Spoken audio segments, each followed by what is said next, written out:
Motor சைக்கிளுடன் அடுத்த டியூஷனுக்கு அப்படியாக மாணவர்களுக்கு விளையாட்டுன்றது அருகி. இன்றைக்கு நாங்கள் அவர்களை கல்வியின் பால் ஒரு வெறுப்பை ஏற்படுத்தி அவர்கள் தொடர்ந்து அது உங்களுடைய கைகளிலே தான் இருக்கின்றது. இப்படியான ஒரு கட்டமைப்பினை கட்டாயம் உருவாக்கி கொள்ள வேண்டும். இல்லாத போனால் நமது சந்ததியை அழிந்துவிடும். எனவே அந்த வகையிலே இன்றைய விழா சிறப்பாக அமைந்திருக்கின்றது. ஒரு உள்ளூர் ஆட்சி சபைக்கோ நாங்கள் எல்லாரும் ஒன்றா நிற்போம் என்ற ஒரு தேவை இல்லை. ஒரு கீரை கடைக்கும் ஒரு எதிர்கடை இருந்தால் தான் வேலை செய்யும்.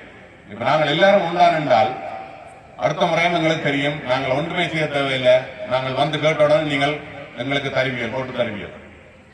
அப்படியான ஒரு பிரச்சனை. இப்ப காமன்வெல்த்துக்கு போறதுக்கு வாய்ப்புகள் இருக்கு. இப்ப இந்த மாதம் அதுல செலக்ஷன் நடக்குது. அந்த கோச் சொன்னார் இந்த தான் ஒரு 7 பிள்ளைகளை கொண்டு போய் மெடல் எடுத்துட்டு வருவேன்னு சொல்லி. அவருடைய மகள் வந்து 15 வயது, கிட்டத்தட்ட 58 கிலோ அவன் வெயிட். ஆனா அவன் வந்து 250 கிலோ பாரம் தூக்குறான் இப்ப.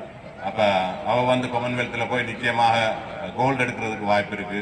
அது மாத்திரமில்லை, ஒலிம்பிக்ல போய் நிச்சயமாக வெல்லுவான்.